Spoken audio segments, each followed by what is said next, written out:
기도하옵나이다. 아멘.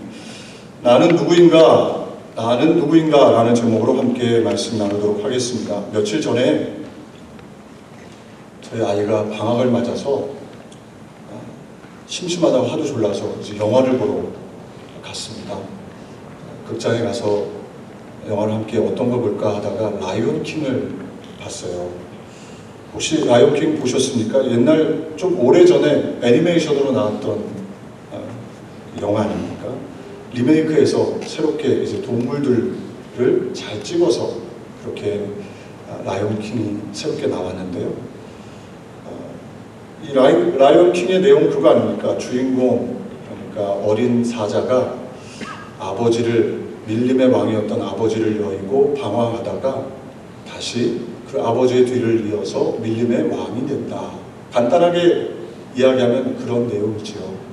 이 어린 사자, 그러니까 신바가 이 아버지, 밀림의 왕이었던 무파사, 이 아버지의 사랑을 받으며 자라고 있었는데 그만 삼촌이, 스카라는 삼촌이 음모를 꾸며서 마치 이 신바가 아버지를 죽인 것처럼 만들어서 멀리 이 신바가 도망을 갑니다. 그리고 아버지가 자기 때문에 죽었다는 죄책감, 절망감 때문에 자포자기 인생을 살아요. 그러면서 거기서 하쿠나 마타타 뭐 이런 노래를 계속 부릅니다. 이 뜻이 뭐냐면 문제없어, 염려하지 말아라, 근심 걱정 말아라, 그냥 이렇게 살면 된다, 뭐 이런 의미가 있어요. 그 노래를 부르다가 어느 날 어렸을 때 친구를 다시 만납니다. 그리고 이 어렸을 때 친구가 이 신바에게 도전적인 질문을 하죠. 그리고 도전적인 질문을 받고 난 다음에 각성을 합니다. 내가 누구인가 라는 걸 다시 깨닫죠. 내가 그냥 여기서 시간 흘러가는 대로 다른 동물들처럼 애벌레 먹으면서 사는 그런 내가 아니고 나는 밀림의 왕, 아버지의 뒤를 이어서 밀림을 다스려야 되는 왕으로 나는 그렇게 이 땅에 그렇게 태어났다. 이런 것을 각성하죠. 그리고 돌아가서 삼촌과 대적해서 다시 자신의 자리를 회복한다. 그것이 이제 라이온킹의 내용입니다. 말씀을 드리는 이유는 제가 이 영화를 보면서 설교를 준비할 때 딱 오늘 본문 말씀과 잘 매치되는구나 라는 생각을 했어요. 이 어린 사자 신바가 아버지가 자기 때문에 죽었다는 절망감, 이 절망감으로 다른 모든 것들을 자포자기합니다. 제가 목회하면서 신방을 하면서 내지는 상담을 하면서 사람들을 만나보면, 성도님들을 만나보면 절망감에 빠져있는 분들이 의외로 많습니다.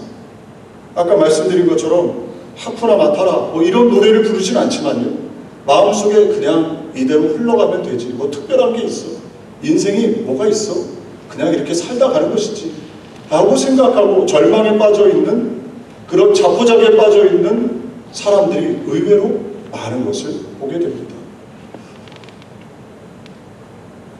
철학자 키에르케고르는 그의 책에서 죽음에 이르는 병은 무엇이냐?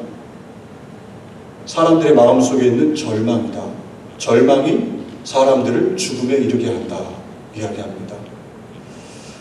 오늘 이 본문 말씀을 함께 살펴보면서 저와 여러분들 마음속에 때때로 과거에 실수했던 실패, 그리고 받았던 상처, 아픔, 또 이민 생활하면서 경제적으로 또 신분적으로 내지는 언어적으로 받았던 그런 눌림, 여기에 눌려있고 이 상처, 이 아픔에 묶여있으면 결코 하나님의 은혜, 하나님의 축복, 하나님의 평강을 누릴 수가 없는 것이죠. 저와 여러분 말씀을 함께 살펴보면서 저와 여러분이 나는 누구인가? 하나님께서 나를 어떻게 만드셨고 나는 도대체 이 땅에서 왜 살아가는가? 어디에서 와서 어디로 가고 무엇을 위해 살아가는가? 다시 한번 점검하는 복된 이 시간이 되기를 간절히 소망합니다. 오늘 첫 번째로 본문 말씀에 나는 누구인가 이렇게 말씀합니다. 우리 말씀 다시 함께 합독해 볼까요? 그러나 너희는 택하신 족속이요 왕같은 제사장들이요 거룩한 나라요 그의 소유가 된 백성이니 이는 너희를 어두운 데서 불러내어 그의 기이한 빛에 들어가게 하시니에 아름다운 덕을 선포하게 하려 하심이라. 아멘. 첫 번째로 나는 누구냐? 저와 여러분은 누구냐?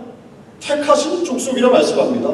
하나님께서 저와 여러분을 우연히 이 자리로 부르신 것이 아니라, 우리가 우연히 이 땅에서 살아가는 인생이 아니라 하나님께서 특별한 계획과 목적을 가지고 택하셨다는 것이죠. 저는 쇼핑 가는 걸 별로 안 좋아합니다.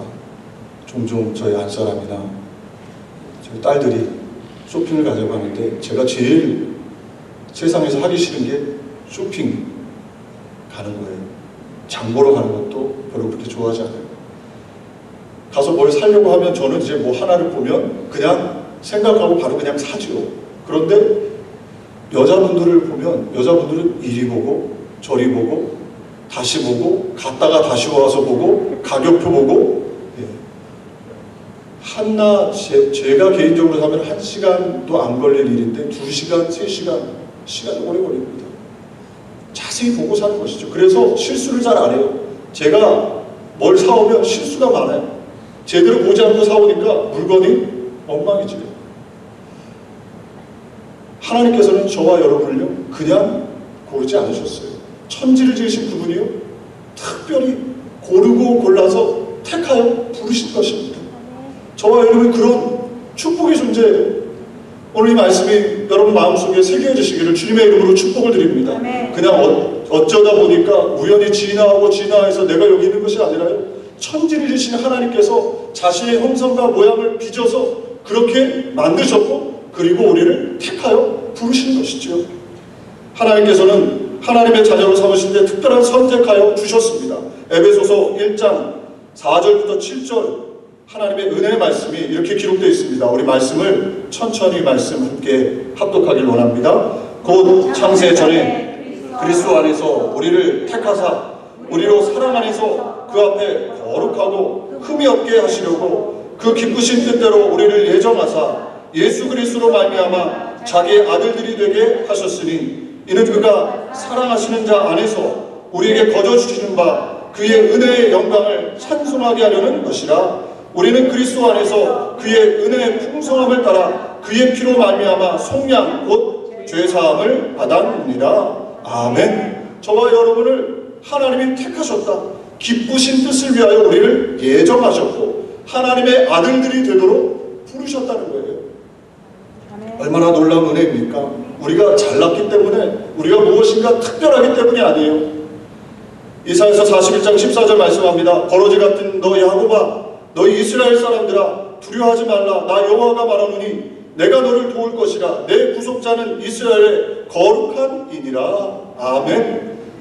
저와 여러분 이스라엘 백성들이 잘났기 때문에 하나님께서 선민으로 택하신 것이 아니죠.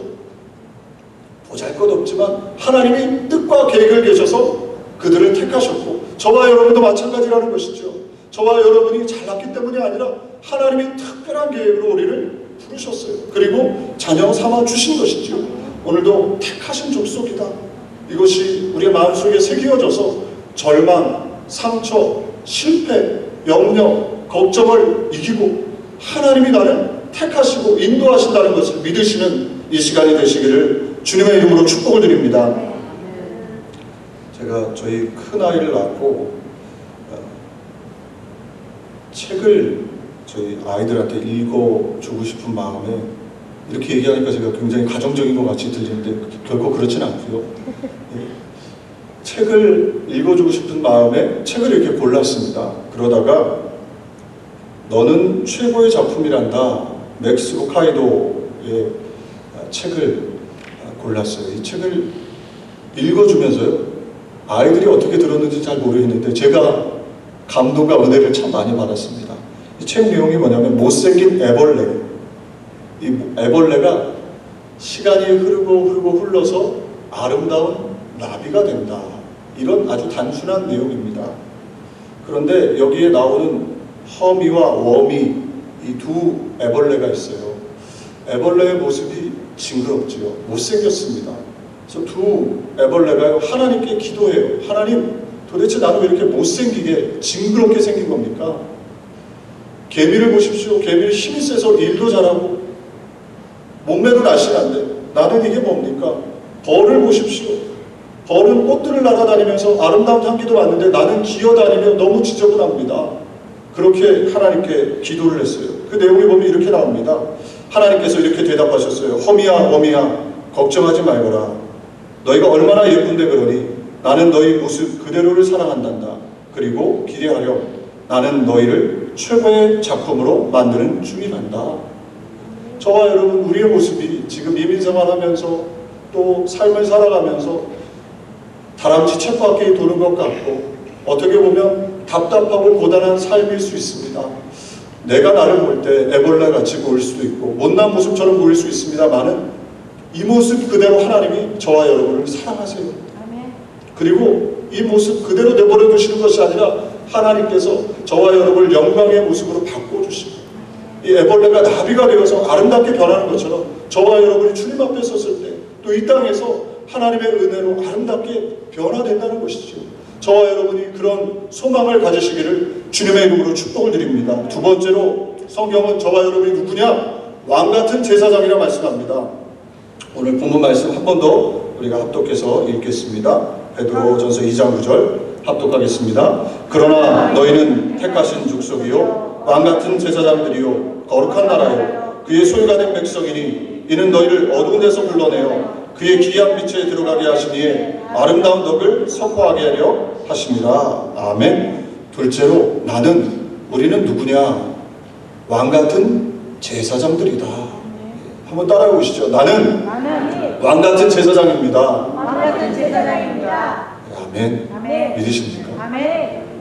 내가 나를 바라볼 때 왕같은 제사장의 모습이 아닐 수도 있습니다. 그러나 믿음으로 이 말씀을 받는 것이죠. 아멘. 죄를 짓고 쓰러지고 넘어지고 그러더라도 그 삶의 자리에서 이 말씀을 붙잡고 나아갈 때 저와 여러분이 나는 누구냐?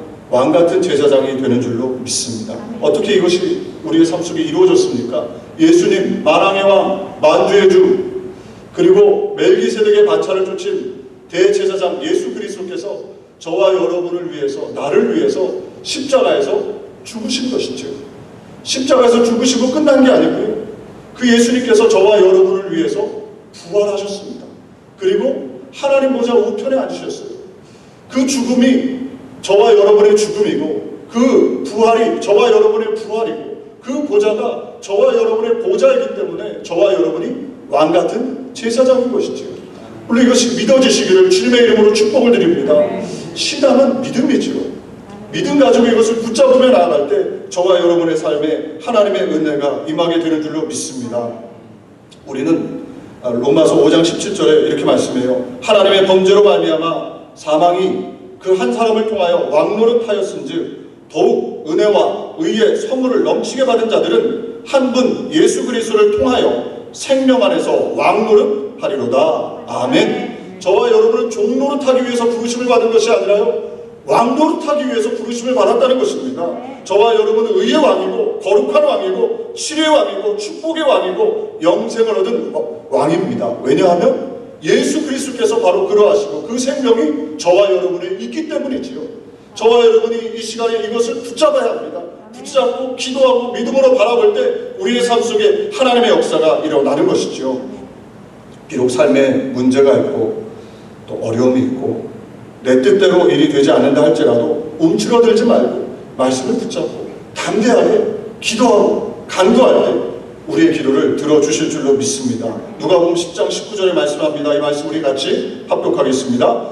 내가 너희에게 뱀과 전갈을 밟으며 원수의 모든 능력을 제어할 권능을 주었으니 너희를 해칠 자가 결코 없으리라. 아멘. 권능을 주셨다는 것이죠. 아멘. 원수의 모든 능력을 제어할 권능. 우리 눈에 보이지 않지만 하나님이 계시고 우리 눈에 보이지 않지만 사단 원수가 있습니다. 그 원수가 우리의 가정에, 우리의 일터에, 우리의 삶에 찾아와서 도적질하고 죽이죠. 저와 여러분은 그 원수를 제어할 수 있는 능력을 하나님이 우리에게 주신 것입니다. 왕같은 제사장이기 때문에 요한복음 1장 12절도 말씀하죠. 영접하는 자, 곧 그 이름을 믿는 자들에게는 하나님의 자녀가 되는 권세를 주셨으니 아멘. 권세를 주셨다는 것입니다. 제가 한국에서 군대 생활할 때 이 권세하면 생각나는 것이 있습니다. 대대 내지는 연대에 가끔 한번 별들이 뜹니다. 사단장이나 이렇게 오시면 난리가 나죠. 온 부대를 다 청소를 합니다. 근데 그때 연대장님이 와서 저기 언덕이 왜 저렇지? 사단장님이 오시면 저 언덕을 보시면 좀 안 좋겠다. 그러면 그 다음 날부터 어떻게 시작되냐면요, 연대장님은 그냥 가만히 앉아 계시고 대대들이 모여서 그 언덕을 삽으로 파내기 시작합니다. 그래서 며칠 안 걸려요. 큰 언덕이, 산 같은 언덕이 금방 옆으로 옮겨집니다. 권세는 무엇이냐? 바로 그와 같은 것이죠. 예수님이 바로 그 권세를 가지고 계셨잖아요. 사단과 싸우신 것이 아니라 예수님은 말씀 한마디로 사단을 물리치셨습니다. 그 권세를 우리에게 주셨다는 것이죠. 할렐루야. 그런데 우리의 문제는 뭐냐? 이 권세를 잘 믿지 않고 사용을 안 해요. 예수 그리스도 이름의 권세를 가졌음에도 불구하고 그냥 우리의 기도는 늘 사정하는 기도, 권세를 가지고 선포하는 기도가 되어야 하는데, 원수를 향해, 어둠을 향해, 사단을 향해 선포할 수 있는 기도가 나와야 되는데 우리의 연약함이 바로 거기에 있는 것이죠. 저와 여러분, 우리는 왕같은 제사장입니다. 이 말씀이 제 이야기가 아니라 하나님이 저와 여러분을 향한 하나님의 선포의 말씀이라는 것이죠. 이거 요한계시록 1장 6절 이렇게 말씀합니다. 그의 아버지 하나님을 위하여 우리를 나라와 제사장으로 삼으신 그에게 영광과 능력이 세세토록 있기를 원하노라. 아멘. 저와 여러분을 제사장으로 삼으셨다는 것이죠. 그래서 우리가 제사장으로 사명이 있습니다. 가정을 위해서, 자녀를 위해서, 또 일터를 위해서, 우리 주변에 있는 사람들을 위해서 이 제사장들이 기도해야 된다는 것이죠. 사단이 틈못하도록 가정을 위해 기도하고 자녀들을 위해 기도할 때 하나님께서 그의 가정을, 그의 삶을, 일터를 다스려 주시는 것이죠. 제가 어렸을 때 제가 섬겼던 교회, 순복음교회에서 목사님이 늘 한 길로 왔다 7길로 물러가라 이런 말씀을 많이 하셨어요. 그래서 저게 무슨 얘기인가? 왜 한 길로 왔다 7길로, 사단을 향해서 기도하실 때 한 길로 왔다 7길로 물러갈지어다 이렇게 기도를 많이 해주셨어요. 의미를 이렇게 생각해 보면요, 한 길로 오더라도 예수 그리스도의 이름의 권세를 가지고 선포하면요 무서워서 7길로 도망간다는 의미죠.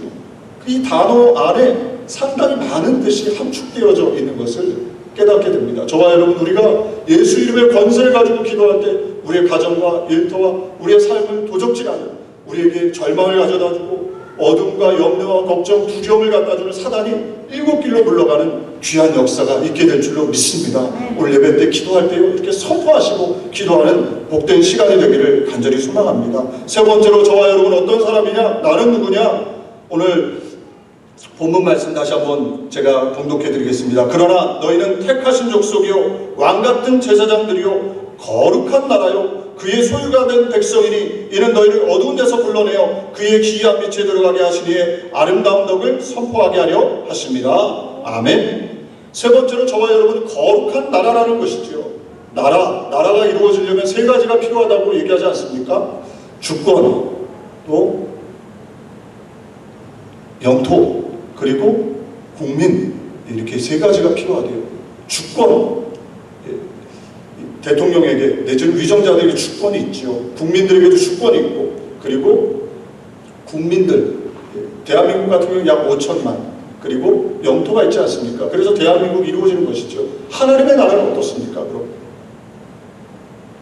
우리가 거룩한 나라라고 말씀하고 있는데, 하나님의 나라는요, 주권은 오직 하나님께 있고 영광과 존귀는 하나님께 있고 저와 여러분은 하나님의 나라요, 하나님의 백성이라는 것입니다.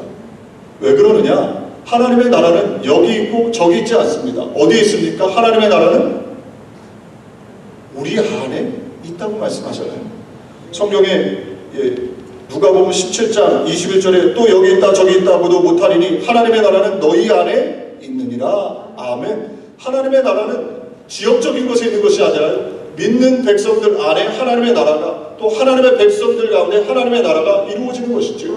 그래서 하나님께서 하나님의 나라를 책임지십니다. 하나님께서 천사들을 보내서 호위하시고 붙잡아 주시는 것이죠. 그래서 하나님 허락 없이는 누구도 우리를 도량질하고 멸망시킬 수가 없는 것이죠. 오늘 이것을 믿으시기를 주님의 이름으로 축복을 드립니다. 나는 하나님의 나라다. 하나님께서 책임져 주신다. 골로새서 1장 13절 말씀합니다. 우리 말씀 같이 합독하겠습니다. 그가 우리를 흑암의 권세에서 건져내사 그의 사랑의 아들의 나라로 옮기셨으니 아멘. 하나님의 사랑의 나라로 우리를 옮겨 주셨어요. 시편 100편 3절 여호와가 우리 하나님이신 줄 너희는 알지어다. 그는 우리를 지으시니요 우리는 그의 것이니 그의 백성이요 그의 기르시는 양이로다. 아멘. 하나님께서 우리를 지키시고 붙잡아 주시는 것이지요. 그리고 두세 사람, 내 이름으로 두세 사람 모인 그들 중에 내가 있겠다 말씀하고 있기 때문에 저와 여러분 하나님의 나라입니다. 저희 교회가 설립 4주년이 됐습니다. 4주년을 이렇게 되돌아보면 물론 우리가 갈보리 템플에 미국 교회 3년 코리안 미니스트리가 있었기 때문에 그 기간까지 하면 7년이지만 이제 잉그루드에 나와서 또 파라무스로 이동하면서 4년의 시간을 보냈는데요. 지난주, 지지난주 조금 더 깊게 이 부분에 대해서 생각해 봤어요. 잉그루드 나가서 잉그루드에서 건물을 내려놓고 파라무스로 올 때 어떤 교우가 그 얘기 하시더라고요. 정말 우리 교회가 어떻게 될지 몰라서 너무너무 염려가 됐었다고. 건물 내려놓고 오니까 목사님 너무 염려했는데 하나님이 붙잡아 주셨네요. 일부 예배 나오시는 우리 집사님이 그런 말씀을 하시더라고요. 제가 이렇게 되돌아보면 걸음걸음 하나님께서 인도해 주셨구나. 우리가 비록 미국 교회를 렌트해서 쓰고 있지만 우리가 먼저 건물이나 우리 것을 취하지 않고 두 곳의 선교지에 매달 300불씩 계속해서 후원하며 올 수 있었다는 것. 그리고 오히려 선교지가요. 아까도 봤지만 포카라, 네팔 포카라 같은 경우 건물을 지었어요. 그 뒤에 보였던 건물이요. 포카라 순복교회예요. 다른 개교회와 두 교회가 연합해서 교회를 짓기도 하고 또 청소년들이 막 몰려온대요. 아프리카 케냐도 김종호 선교사님 사역하는 그곳에도요. 교회를 우물 파고 교회 짓고 우물 파고 교회 짓고 해서 지금 11번째입니다. 계속 교회를 짓고 이 마사이족들을 수많은 영혼들을 구원하는 그 일에 우리가 함께 동참하고 있다는 거예요. 이것이 얼마나 감사한지 몰라요. 하나님께서 우리를 하나님의 나라로 삼으셨고 우리를 이끌고 우리를 통해 하나님의 역사들을 이루고 계신 것이죠. 우리 교회 연합한데 볼 것 별로 없는데요. 그래도 전도가 되고 영혼들이 찾아와서 예수님 믿고 변화되는 걸 보면서 제가 참 하나님의 은혜 앞에 감사할 수밖에 없습니다. 그리고 우리 교회가 이제 다시 힘을 모아서 일꾼들을 세워서 서로서로 돌봐주고 서로서로 사랑하는 정말 지체가 되는 교회가 될 수 있도록 목장을 세우고 또 목장을 세우는 일들이 조금씩 더뎌지기는 하지만 그래도 하나님께서 한 마음을 주셔서 같이 갈 수 있도록 하셨고 그 일을 통해서 일꾼들이 세워져서 교회가 서로를 돌볼 수 있는 그런 은혜를 주신 것 생각하면 생각할수록 그저 감사하는 것이죠. 이 깃들이 이제 하나씩 이 건물이 아니라 사람이 답입니다. 우리 교회 일꾼들이 잘 세워져 나아갈 때 하나님께서 우리 교회를 통해서 큰 일을 감당해 주실 줄로 믿습니다. 하나님께서 저와 여러분 우리 교회를 위해서 놀라운 일을 계획하고 계십니다. 우리는 다 지금 알 수 없지만 하나님께서 하시는 일 가운데 우리가 동참하길 원해요. 우리 교우들이 더 힘을 모아서 지체가 되어서 그냥 교회 주일날 왔다 갔다 하는 게 아니라 지체가 되어서 서로 예수 그리스도의 피 묻은 그 은혜를 서로 그 사랑 가지고 돌보고 사랑하고 그것을 전하기 위해서 애쓰고 힘쓸 때 하나님께서는 반드시 가정 속에 일터 속에 환경 속에 넘치는 복을 허락해 주실 줄로 믿습니다. 그런 은혜를 함께 누리기를 간절히 소망합니다. 네 번째로 저와 여러분 우리는 그의 소유된 백성입니다.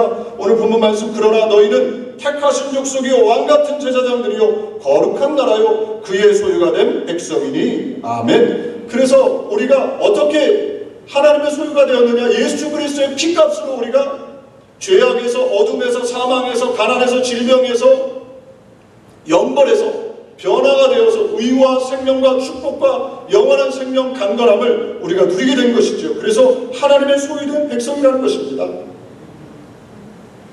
제가 요즘 오늘 기타를 치면서 제가 찬양할 수 있게 돼서 너무너무 감사해요. 또 하나님 은혜에 감사하고 요즘 기타를 제가 집에서 이렇게 좀 칩니다. 제가 가지고 있는 기타가 좀 잘 못하는 사람들이 주로 그렇잖아요. 자기 실력 탓은 안 하고 주로 연장 탓을, 악기 탓을 하는데 제가 요즘 기타 소리가 왜 이렇게 안 좋지? 혼자서 집에서 그러고 있어요. 이 기타가요, 세상에서 제일 비싼 기타가, 가장 소중한 기타가 어떤 기타인지 아십니까? 제가 좀 찾아봤어요. 가장 비싼 기타가 엘비스 프레슬리가 소유했던 약 33만 불, 그러니까 한 사람은 대략 4억 정도 되는 기타 하나가 깁슨이라는 기타인데 굉장히 비싸지 않습니까? 똑같은 기타예요. 그냥 일반적인 기타예요. 그런데 누가 소유했느냐, 거기에 따라 달라지는 것이죠. 피카소가 그림을 대충 그리다가요, 쓰레기통에 버렸는데 그게 나중에 피카소가 그린 거라는 게 알려진 다음에 그 값이 얼마냐? 집 한 채 값입니다. 누가 그렸느냐, 누구에게 소유됐느냐가 중요한 것이죠. 저와 여러분, 우리가 나를 볼 때 부족해 보이고 연약해 보일 수 있습니다. 그런데 저와 여러분은 누구의 소유예요? 저와 여러분 이래봬도요, 하나님의 소유입니다. 하나님의 소유들이 가장 귀한 것이죠. 옆 사람 보십시오. 옆 사람이요, 나만이 아니고 우리 앞뒤에 옆에 계신 분들이 하나님의 소유예요. 얼마나 귀합니까? 내가 바라볼 때 좀 다르고, 내가 바라볼 때 좀 틀리고, 어떻게 보면 조금 부족한 것도 보일 수 있을지 몰라요. 그러나 하나님이 나를 귀하게 보시는 것처럼 우리를 그렇게 귀하게 보신다는 것이죠. 따라서 저와 여러분 스스로 비하하지 말아야 합니다. 무시하지 말아야 합니다. 절망을 이겨내야 합니다. 쳇바퀴 돌아가는 것 같고 답답하고 괴로운 일상생활 속에서 나는 누구냐? 이 질문을 늘 잊지 말아야죠. 나는 누구냐? 그냥 흘러가는 시간 속에서 대충 살아가는 인생이 아니라 나는 하나님의 택하신 족속이다. 나는 왕같은 제사장이다. 나는 하나님의 소유된 백성이다. 나는 그의 거룩한 나라다. 이것을 날마다 잊지 않고 이것을 붙잡을 수 있는, 하나님의 말씀이 나의 말씀이 될 수 있는 복된 은혜가 있기를 간절히 소망합니다. 말씀 뵙겠습니다. 시몬, 갈대라고 불렸던 시몬, 그는 예수님을 만난 이후에도 갈대처럼 흔들렸습니다.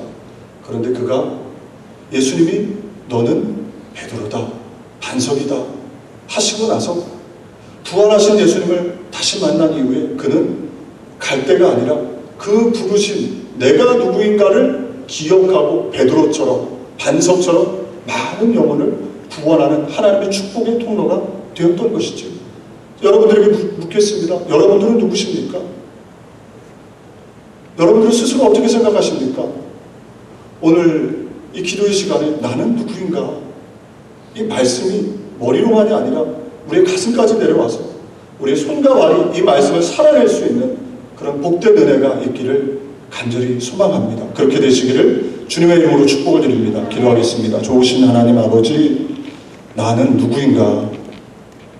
우리가 이민생활하다 보면 일상이 늘 반복되고 다람쥐가 쳇바퀴 돌아가는 것처럼 그렇게 살다 보면 또 과거의 실수와 또 상처와 아픔과 여러 가지 내 힘으로 되지 않는 일들 속에서 절망이 우리의 마음속에 들어와서 그냥 우리의 시간을 보낼 때가 있습니다. 주님, 우리는 하나님께서 택하신 족속입니다.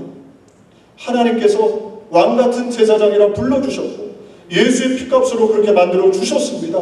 그의 소유이고 그의 거룩한 나라입니다. 오늘도 이 말씀이 우리 가슴에 또렷이 새겨지게 해주셔서 그것을 보게 해주시고 그것을 삶으로 살아낼 수 있도록 성령으로 충만하게 해 주옵소서. 예수님의 이름으로 기도 올려옵나이다. 아멘. 우리 시간에 함께 기도